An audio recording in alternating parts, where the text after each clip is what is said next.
오늘 우리 주신 하나님의 말씀은 마태복음 22장 1절에서부터 10절의 말씀입니다. 한 목소리를 함께 합독하도록 하겠습니다.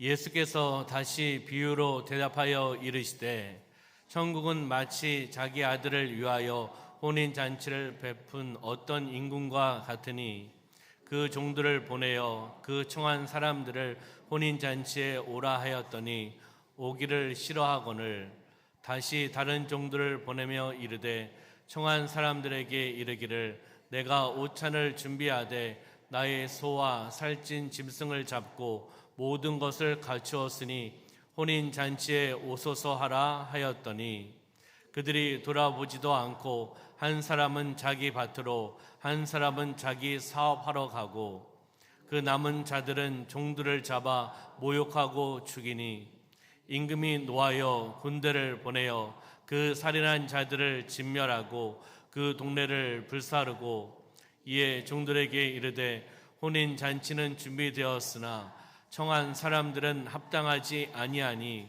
내 거리 길에 가서 사람을 만나는 대로 혼인잔치에 청하여 오라 한데 종들이 길에 나가 악한 자나 선한 자나 만나는 대로 모두 데려오니 혼인잔치에 손님들이 가득한지라. 아멘. 마태복음 22장 1절부터 10절 말씀 중심으로 혼인잔치에 청하여 오라라는 제목으로 말씀을 나누도록 하겠습니다. 우리 옆에 있는 분하고 인사하겠습니다. 성령으로 충만합시다. 네, 앞에 계신 분하고 인사할까요? 예수님 안에서 좋은 일이 일어납니다. 주일 예배를 통하여 하나님의 은혜와 축복을 받으시기를 주님의 이름으로 축원합니다. 한번 이렇게 고백할까요? 한번 자막 띄워주시고요. 잃어버린 양을 찾읍시다. 아멘, 아멘. 믿음으로 선포하며 나가는 겁니다. 시작. 잃어버린 양을 찾읍시다. 아멘, 아멘. 할렐루야. 우리 사랑하는 성도님들 함께 기도하고 몸부림치며 나갈 때 하나님 일하고 계시는 줄 믿습니다. 하나님께서 열매를 맺어 주실 줄 믿습니다. 오늘 본문 말씀은 어떤 임금이 아들의 혼인잔치를 준비합니다. 준비해서 누구를 초대하죠? 누구를 초대합니까? 손님을 초대하는 거죠. 혼인잔치를 준비해서 초대하는 거잖아요. 그래서 이 초대하는 장면이 오늘 본문의 내용이기도 합니다. 바로 이 본문의 말씀은 바로 하나님의 나라가 혼인잔치와 같이 즐거운 축제다. 이것을 우리에게 비유적으로 예수님께서 알려주고 계시는 겁니다. 임금이 자기 아들을 위해 잔치를 엽니다. 그리고 손님들을 초청합니다. 근데 손님들을 초청했는데 각자가 거절하고 오지 않습니다. 화가 난 임금은 종들에게 길에 나가서 사람들을 만나서 혼인잔치에 청해라, 오라고 해라 라고 이야기를 합니다. 그러면 오늘 말씀을 통해서 한 구절 한 구절을 통해서 하나님의 은혜를 함께 나누기를 소망합니다. 첫 번째는 누구의 잔치인가? 이 본문의 내용이 누구의 잔치인가라는 것을 한번 우리가 말씀을 통해서 한번 살펴보도록 하겠습니다. 우리 1절과 2절 말씀 볼까요? 본문에 시작. 예수께서 다시 비유로 대답하여 이르시되 천국은 마치 자기 아들을 위하여 혼인잔치를 베푼 어떤 임금과 같으니. 아멘. 어떤 임금이 자기 아들을 위한 무엇을요? 혼인잔치를 베풀고 준비하고 있는 거죠. 바로 다시 이야기하면 임금의 누구죠? 아들 결혼 축하 피로연을 준비하고 있다는 겁니다. 이 내용이라는 거죠. 그러면 두 번째는 이 내용이 이 잔치가 얼마나 풍성한 잔치인가라는 것을 우리가 말씀을 통해서 한번 찾아보도록 하겠습니다. 얼마나 풍성한 잔치였는가, 어떻게 준비했는가. 한번 4절의 말씀 보겠습니다. 시작. 다시 다른 종들을 보내며 이르되 청한 사람들에게 이르기를 내가 오찬을 준비하되 나의 소와 살찐 짐승을 잡고 모든 것을 갖추었으니 혼인잔치에 오소서 하라 하였더니. 아멘. 여기 말씀해 보니까 나의 소와 살찐 짐승을 잡고 그 다음에 어떻게 표현하고 있죠? 모든 것을 갖추었다라고 말씀을 하고 있죠. 바로 그 당시 임금에게는 없는 게 없습니다. 왜요? 임금이기 때문이죠. 모든 것을 갖출 수 있는 사람이었다는 거죠. 그래서 이 피로연을 어떻게 해요? 나의 소와 살찐 짐승을 잡고 모든 것을 갖추었다. 그래서 혼인잔치에 오게 하라라고 말씀하고 있다는 겁니다. 중요한 것은 여기서 말씀하고 있는 비유적인 부분이잖아요. 그러면 임금은 누구를 뜻할까? 바로 하나님입니다. 거기 나오는 어떤 임금의 아들은 비유적으로 예수 그리스도를 말씀하고 있는 겁니다. 그리고 혼인잔치는 복음잔치, 초청잔치, 천국잔치, 축제의 잔치를 비유적으로 말씀을 하고 있습니다. 할렐루야. 이해가 되십니까? 네, 이렇게 해서 명확하게 말씀을 드리고 지나가는 겁니다. 그러면 세 번째는 누가 초청되었습니까? 누가 초청되었습니까? 한번 이 혼인잔치에 누가 초청되었는지를 한번 말씀을 통해 한번 볼 텐데요. 처음 초청된 사람들은 정식으로 초청장을 받은 사람들입니다. 이야기하잖아요. 유대인들 선택받은 민족이다. 선민사상을 가지고 있었던 민족 아니겠습니까? 그러나 유대인들은 그 초청에 거절했습니다. 예수 그리스도도 거절했고 잔치도 거절한 사람들입니다. 두 번째 초청된 사람들은 유대인뿐만이 아니라 이방인들도 초청했다는 겁니다. 하나님은 어떤 분이십니까? 하나님은 사랑의 하나님입니다. 자비의 하나님이십니다. 유대 민족만 사랑하시는 것이 아니라 모든 세계 열방을 사랑하시는 분입니다. 그래서 마태복음 22장 10절 말씀 보니까 악한 자나 선한 자나 만나는 대로 모두 데려오니라고 말씀하고 있는 거죠. 첫 번째 초청을 받은 유대인들은 거절했습니다. 거절할 뿐만 아니라 그들은 어떻게 했죠? 예수님을 십자가에 못 박았습니다. 바로 두 번째 초청된 사람들은 어떻게 보면 공식 초청장을 받은 사람들은 아니죠. 그러나 초청을 받았습니다. 초청받기 어려운 조건의 사람들이라고 표현할 수가 있습니다. 바로 그 사람들이 누구냐 하면 저와 우리 사랑하는 성도님들입니다. 하나님의 부르심을 통하여 그 초청을 받으셔서 반응하고 하나님의 사랑을 알고 깨닫고 여기까지 오신 분들이 바로 저와 우리 사랑하는 성도님들이라는 거죠. 그러면 네 번째는 왜 초청에 거절했습니까? 왜 초청에 거절했을까? 왜 이 사람들은 왜 임금의 초청에 거절했을까? 한 나라의 임금, 왕이잖아요. 왕이 초청했는데 거절을 했다? 도저히 있을 수 없는 일들 아니겠습니까? 본인들이 임금보다 높습니까? 많은 것을 갖고 있습니까? 권력을 갖고 있습니까? 군사를 가지고 있습니까? 아니잖아요. 근데 임금의 초청에 거절했다는 거예요. 도저히 있을 수 없는 일들이 지금 일어나고 있는 거죠. 마태복음 22장 3절 말씀 보면은 초청을 했는데 어떻게 해요? 오기를 싫어하거늘. 그 혼인잔치에 오는 것이 싫다라는 거예요. 혼인잔치는 무엇이죠? 천국잔치, 복음잔치, 은혜잔치, 축제잔치, 거기에 오기를 싫어한다는 거예요. 초청을 했는데, 임금이 종들을 통해서 초청을 했는데 오기가 싫다라는 거예요. 안타깝지 않습니까? 여러분들이 임금이라면 어떻게 하시겠습니까? 초청을 했는데. 네. 1번 화가 난다. 2번 웃는다. 3번 그러려니 한다. 정답은 헷갈리십니까? 그 뒤에 내용이 나옵니다. 마태복음 22장 5절과 6절 말씀 볼까요? 그들이 돌아보지도 않고 한 사람은 자기 밭으로 한 사람은 자기 사업하러 가고 초청을 하는데 혼인잔치에 초청을 하는데 그들의 이유는 그 이야기를 들으면서 돌아보지도 않는다는 거예요. 이런 사람들이 다 있습니까? 초청을 했는데 돌아보지도 않고 한 사람은 자기 밭으로 가서 일을 하겠다는 거죠. 한 사람은 자기 사업하러 가겠다는 겁니다. 무엇을 이야기하고 있습니까? 이거 무엇을 이야기하는 걸까요? 그 다음 말씀 볼까요? 그 다음 말씀 안 봤는데, 그 남은 자들은 종들을 잡아 모욕하고 죽이기까지 했다는 겁니다. 다시 이야기하면 자기 중심적인 일, 그 일들이 먼저라는 겁니다. 나 중심으로 생각하고 나 중심으로 살아가기 때문에 초청에 거절했다는 겁니다. 내가 먼저다. 나의 삶이 먼저고 내가 중심이고 내 자아로 살아가고 나의 사업이 먼저고 나의 가족이 먼저고 내가 하는 일이 먼저고 내가 즐기는 것이 먼저다. 그렇기 때문에 그 초청에 응하지 않고 거절했다는 겁니다.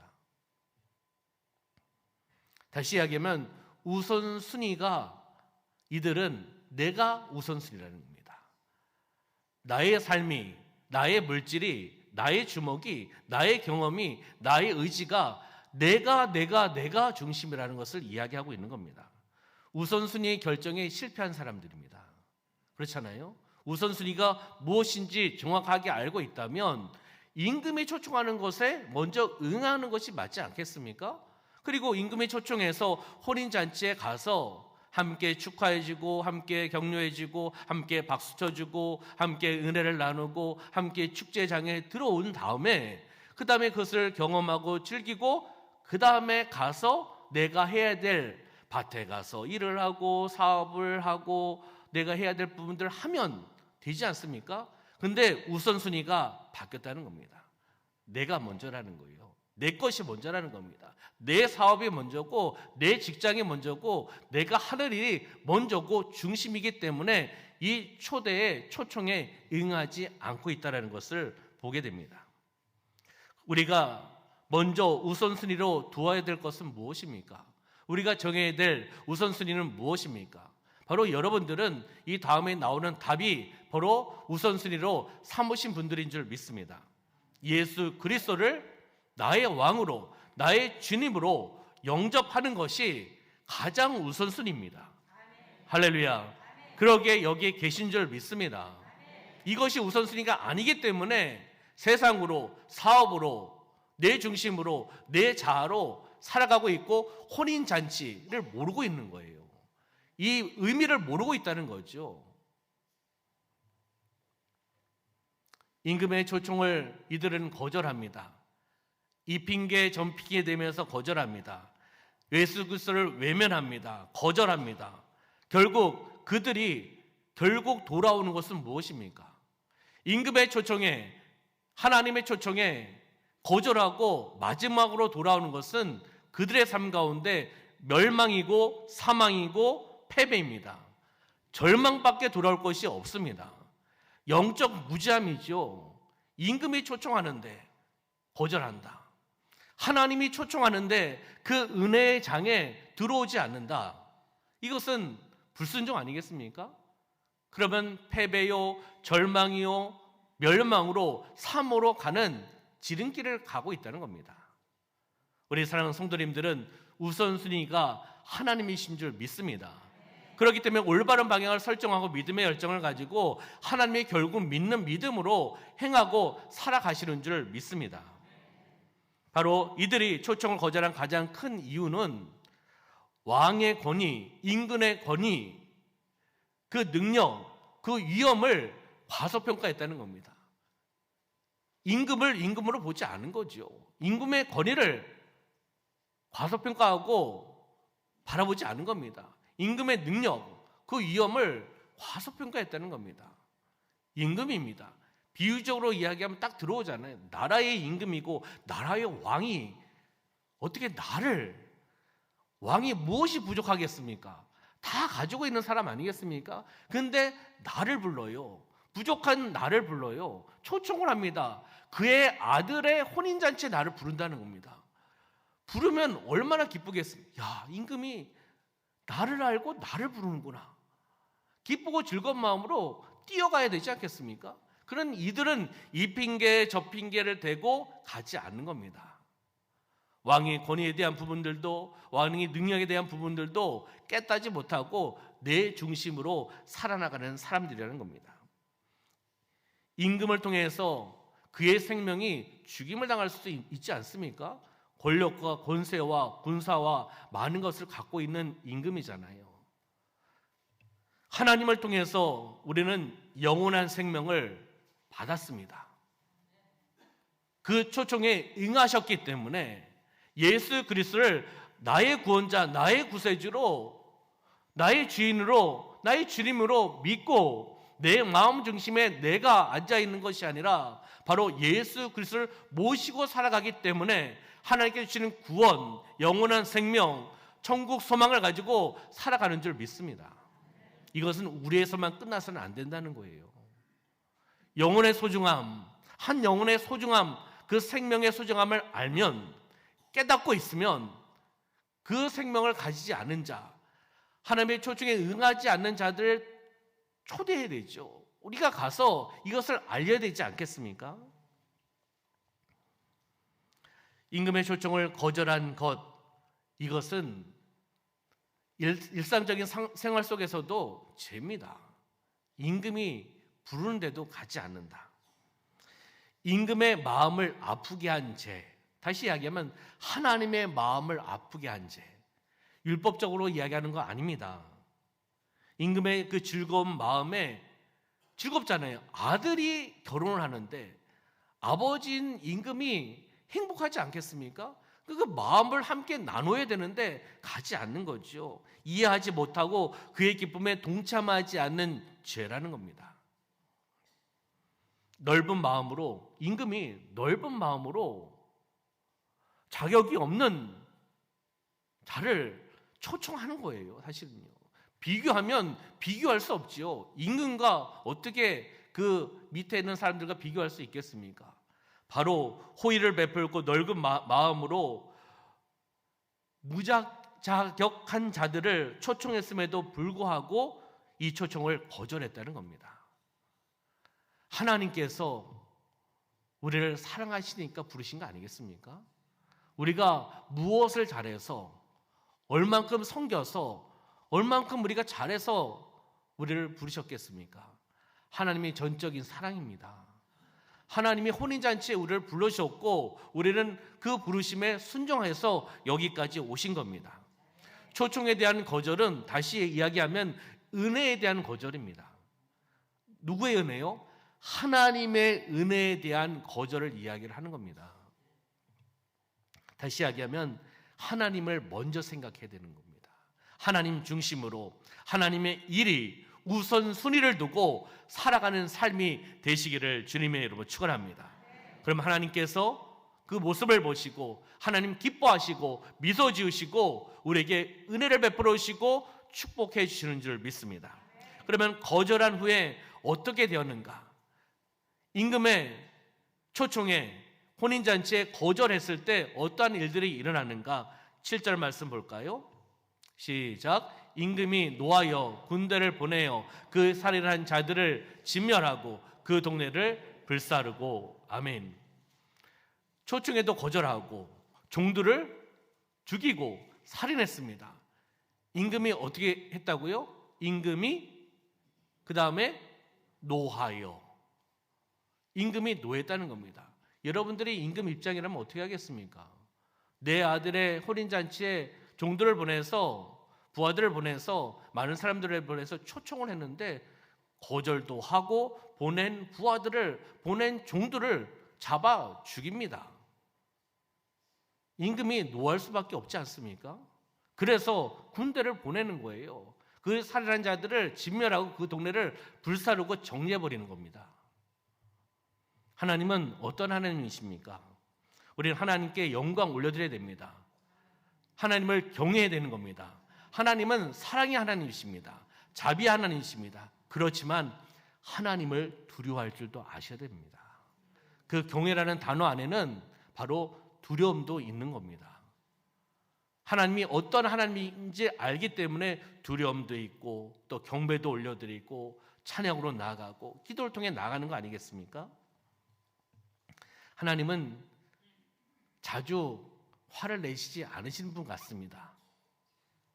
그렇잖아요? 누구를 보았을 때? 나를 보았을 때. 하나님은 참고 또 참고 또 참고 그러다 하나님의 때 노하실 수 있습니다. 그렇잖아요? 화를 내실 수가 있습니다. 진노하실 수가 있습니다. 사랑의 채찍을 드실 때도 있다라는 겁니다. 그렇기 때문에 하나님을 두려워할 줄도 알아야 됩니다. 내가 잘못하면 다 하나님께서 다 사랑으로 다 해결해 주신다. 그것도 맞죠. 그러나 어떨 때는 사랑의 매를 대실 수도 있습니다. 두려워할 줄도 알아야 되는 겁니다. 하나님을요. 그러면 우리가 여섯 번째로 임금의 왕의 마지막 명령은 무엇이었는가? 9절의 말씀을 볼까요? 9절. 임금의 마지막 명령, 왕의 마지막 명령은 무엇이었는가? 9절의 말씀에 보면 내 거리 길에 가서 사람을 만나는 대로 혼인 잔치에 청하여 오라라고 말씀을 하고 있습니다.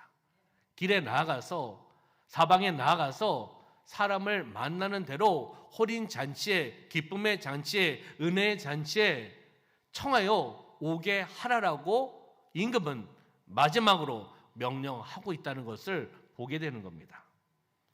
화가 난 임금, 성난 임금이 끝낸 것이 아니라 한 번에 더 기회를 주는 거 아니겠습니까?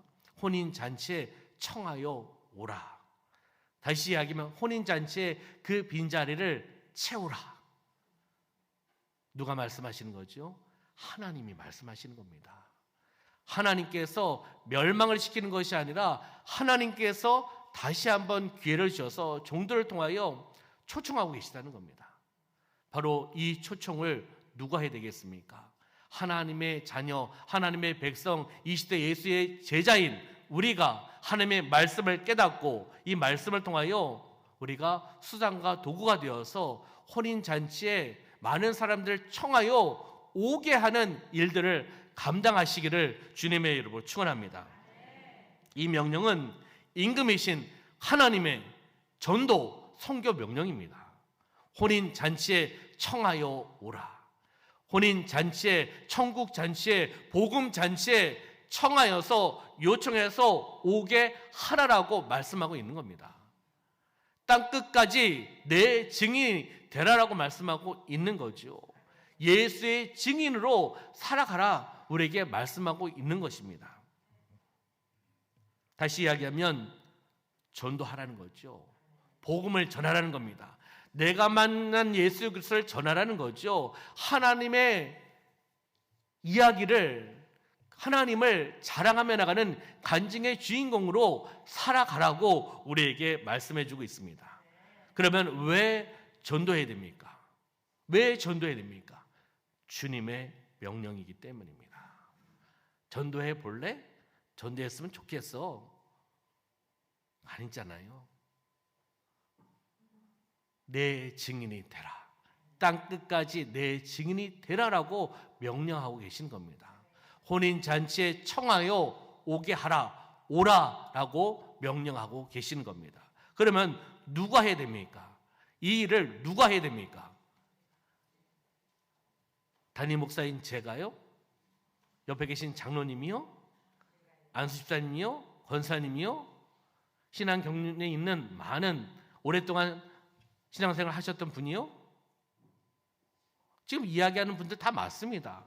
중요한 것은 내가 해야 되는 겁니다. 내가 해야 되는 겁니다.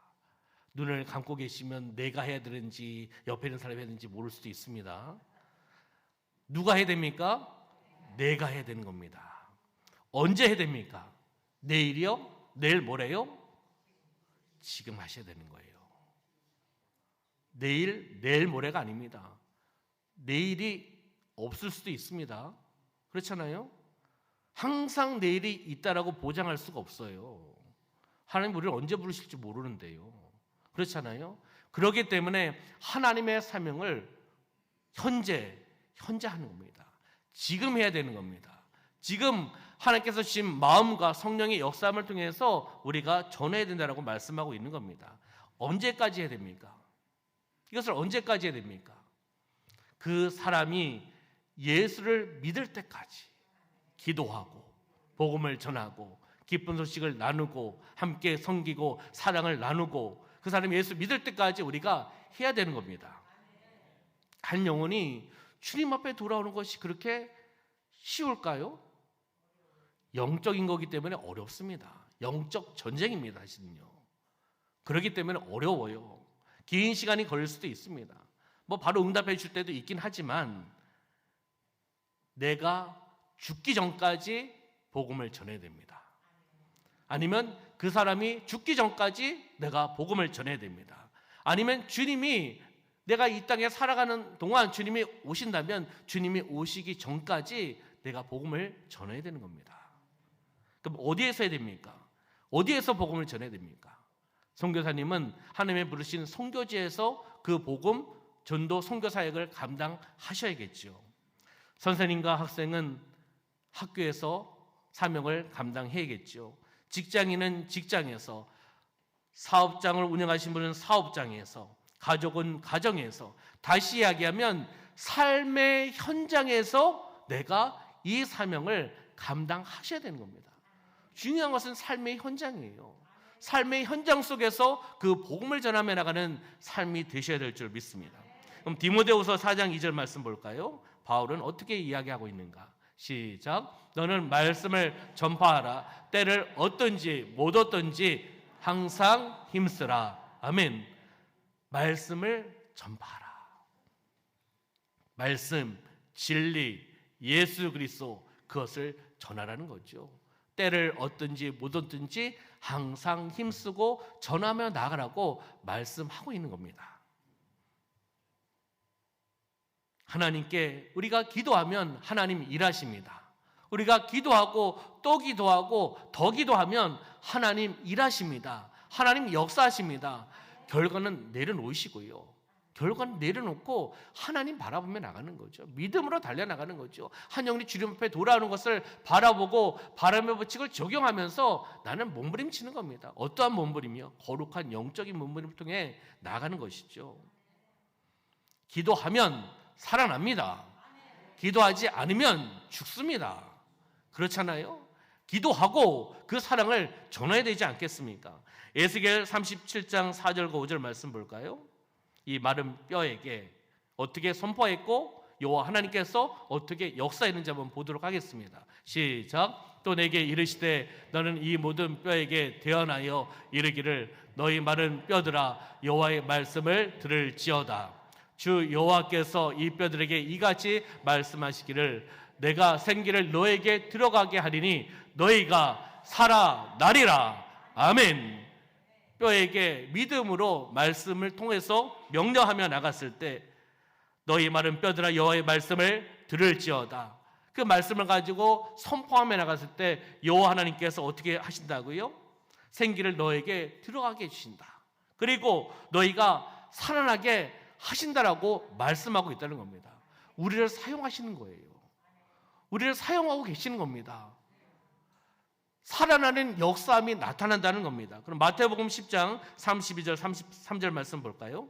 시작. 누구든지 사람 앞에서 나를 시인하면 나도 하늘에 계신 내 아버지 앞에서 그를 시인할 것이요. 누구든지 사람 앞에서 나를 부인하면 나도 하늘에 계신 내 아버지 앞에서 그를 부인하리라. 아멘. 예수님께서 말씀하신 겁니다. 예수님을 인정하라는 거죠. 예수님을 시인하라는 겁니다. 예수님을 전하라는 겁니다. 그럼 나도 인정하겠다. 부인하면 나도 아버지 앞에서 부인하겠다고 말씀하시는 겁니다. 여러분들 어떻게 하시겠습니까? 예수님을 인정하십니까? 예수님을 믿음으로 바라보고 계십니까? 예수님을 시인하고 계십니까? 그 예수 그리스도 복음, 진리, 그것을 우리는 전해야 되는 겁니다. 전했을 때 아버지 앞에서 우리를 인정해 주신다. 부인하면 나도 부인하겠다. 이렇게 말씀하고 계시는 겁니다. 갈라디아서 6장 9절 말씀 볼까요? 시작. 우리가 선을 행하되 낙심하지 말지니 포기하지 아니하면 때가 이름에 거두리라. 아멘. 선을 행하되 어떻게 해요? 낙심하지 말라는 겁니다. 포기하지 말라는 겁니다. 한 영혼에 대한 기도 포기하시면 안 됩니다. 계속 기도하셔야 되고 계속 사랑을 나눠 주셔야 되는 겁니다. 포기하지 아니하면 때가 이름에 거두리라. 거둬주신 것은 아버지가 하시는 거잖아요. 그렇기 때문에 그 때를 기다리면서 우리를 인내하며 달려나가는 겁니다. 그러면 사도행전 1장 8절 말씀, 오직 성령이 너희에게 임하시면 너희가 권능을 받고 예루살렘과 온 유대와 사마리아와 땅끝까지 이르러 내 증인이 되리라 하시니라. 아멘. 성령의 임하심을 통하여 기름 부심을 통하여 권세와 능력을 통하여 예수의 증인의 삶을 살으라고 우리에게 말씀해 주고 있습니다. 마지막으로 마태복음 22장 10절 말씀을 보고 말씀을 정리하도록 하겠습니다. 시작. 종들이 길에 나가 악한 자나 선한 자나 만나는 대로 모두 데려오니 혼인 잔치에 손님들이 가득한지라. 아멘. 임금의 명령에 의해서 종들이 사방에 나가서 만나는 사람마다 혼인잔치에 초청하는 거잖아요. 초청을 해서 데려오니까 혼인잔치에 손님들이 어떻게 되었다? 가득했다는 거죠. 누가 원하는 겁니까? 임금이 원하는 거 아니겠습니까?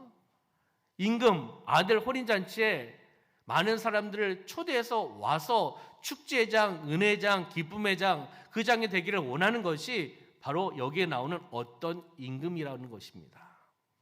이것을 바로 하나님으로 비유한 거 아니겠습니까? 하나님이 그것을 원하신다는 거예요. 혼인잔치에 오는 것을 원하신다는 겁니다.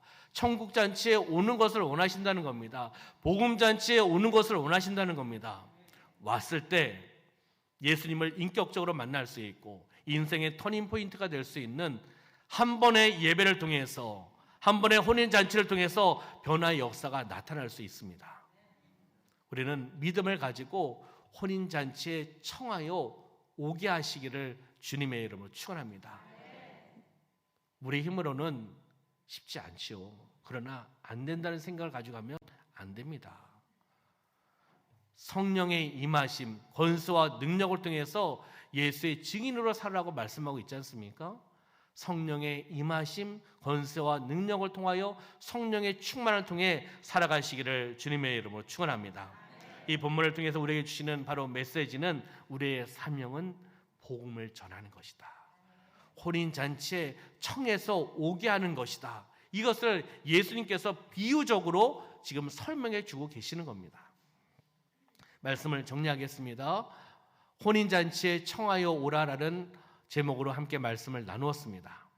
제가 지난주에도 지지난주에도 마태복음 말씀을 통해서 예수님께서 잃어버린 양을 찾기 위해서 어떻게 해야 된다, 방법론을 알려주셨죠. 예수님께서 가르침을 알려주셨습니다. 중요한 것은 사랑을 가지고, 주님의 사랑을 가지고 들어가라, 관계를 맺어라, 찾으라, 복음을 들을 사람을 찾으라, 그리고 그곳에 그 공동체와 머물라, 함께 떡을 떼고 함께 나누고 함께 나누라, 그리고 그들의 가정의 평안을 빌고 축복하고 기도하라라고 예수님께서 이 방법을 말씀해 주셨습니다. 우리의 삶 가운데 적용하셔야 됩니다. 들어가라, 찾으라, 머물라, 빌라. 이번 주 우리가 적용할 부분은 그 한 영혼을 위해서 우리가 기도하는 것은 당연히 해야 됩니다. 기도하고 그들을 혼인잔치에 초청을 하셔야 되는 겁니다. 그가 올지 안 올지 그것은 내려놓으시고 믿음을 가지고 초청을 하셔야지 올 수 있지 않겠습니까?